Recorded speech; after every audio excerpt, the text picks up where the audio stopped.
welcome to QI. This is our vodcast. All right. OK, enjoy the vodcast. I don't know what it means, but it's quite full, I think. When I was on this show before, I seem to remember talking to you about you giving Prince Charles coffee, shit coffee, that had been through a monkey or something, and they Civet picked it cat out. coffee. Civet cat coffee, exactly that. And what's that then? It's gone through... It's a Vietnamese civet poo coffee. They eat the green coffee, and then they poo it out. They crap it out. And then you obviously clean it up and grind it, and it's better for something to do with the intestinal juices. I gave someone sweet corn, and they weren't happy at all. I got a police caution. A lot of time and effort went into that. Yeah. Sorry, I was just miming picking sweet corn out of shit. What? Yeah. What is your problem? What's this? The groove. Do you know what this is called? That's the... Someone's arch. Cupid's arch? No. No. Proper name for it? Snot bobsleigh. Anyone know? Snot. The snot bobsleigh. Someone's going to know in the audience. Do the audience know? They know. Filtrum. I knew it's the they'd filter know with a PH. Filtrum. You get a lot of medical students in here. Yeah. What about the filter? What's its purpose, do you think? Just makes you more kissable, Stephen. Oh. Bless you. I think Stephen just barked at me, I'm not sure.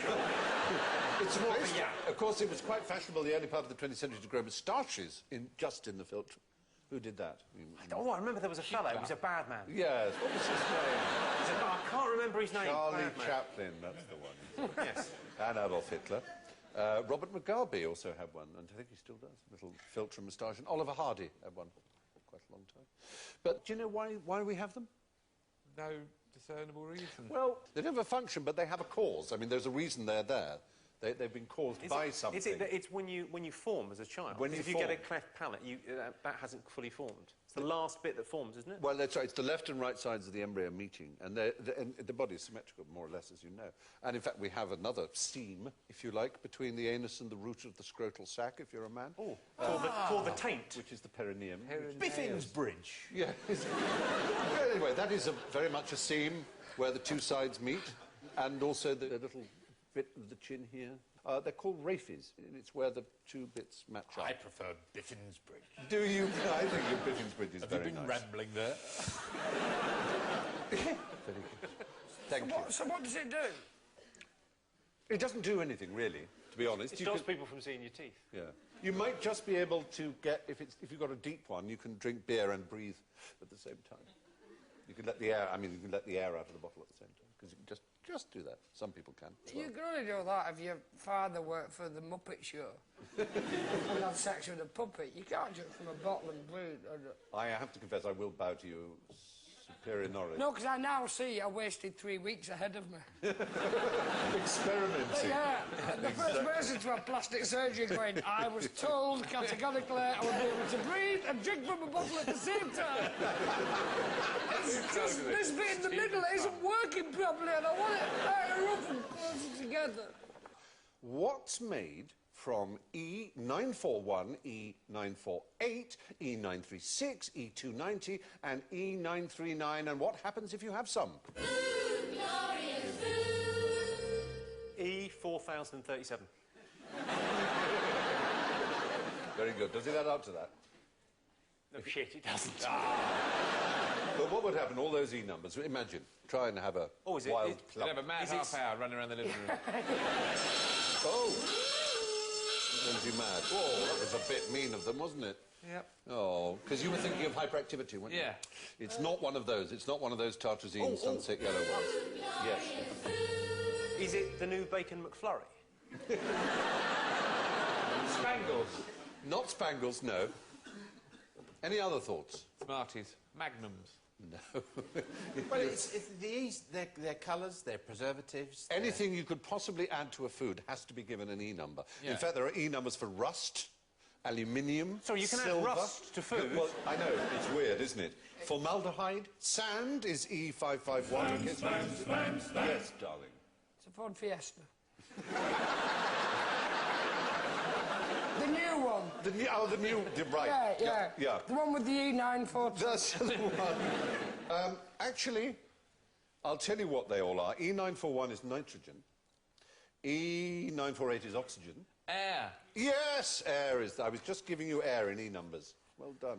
Bizarre. I said nothing much would happen except you'd carry on living. Oh, great. Great, thank you.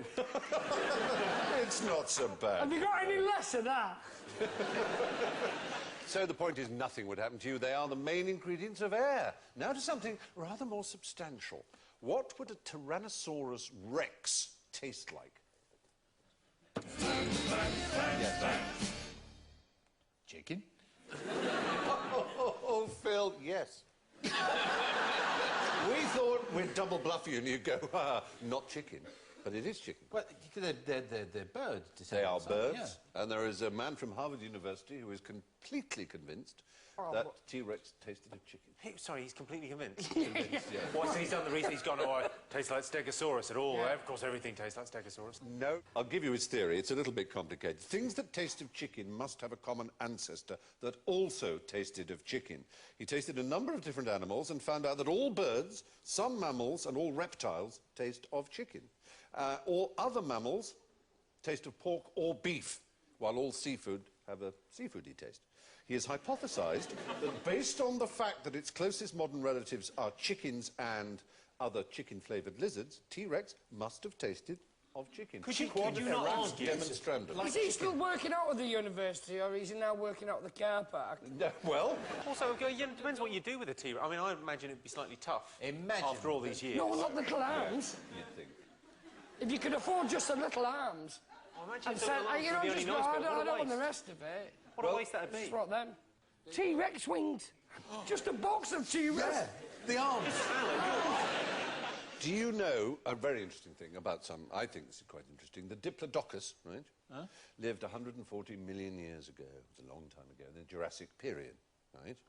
And then it died out, and then various other dinosaurs, like the Tyrannosaurus Rex behind us, that appeared. But do you know, we are closer in time to the Tyrannosaurus Rex than the Tyrannosaurus Rex is to the Diplodocus. Yeah. Astonishing. Out. Yeah. I do think that's interesting. Who do we buy a card for at Christmas? One for each, if we can afford it, I think. Yeah, but you buy a pack of cards for the Diplodocus, don't you? Yeah. And then you buy the individual ones for Tyrannosaurus Rex. That's how it they're goes. a bit closer. You're right. You sort of go, thanks for sticking around and trying to make it to my birthday. I was on a holiday with the late, great Peter Cook, and we'd been going up the Nile, and we hadn't had a newspaper for a very long time, and he loved newspapers. And he eventually found this old heap of newspapers in a shop somewhere in Luxor or something. And there was this big thing about Elizabeth Taylor putting on weight, and the spokesman said it's her glands, and Peter went off into this, yes, poor woman, it's just completely unfair. She'd be sitting in a suite in the Inn on the Park, and suddenly her glands will pick up the phone and order a tray of eclairs and a bottle of Port Roger. No, she was screaming, it's too late, the order's gone through. She tries to wrestle the glands away, but they yank open the door and stuff them down her throat. Really very wonderful. You've been listening to the QI podcast. Thank you and good night.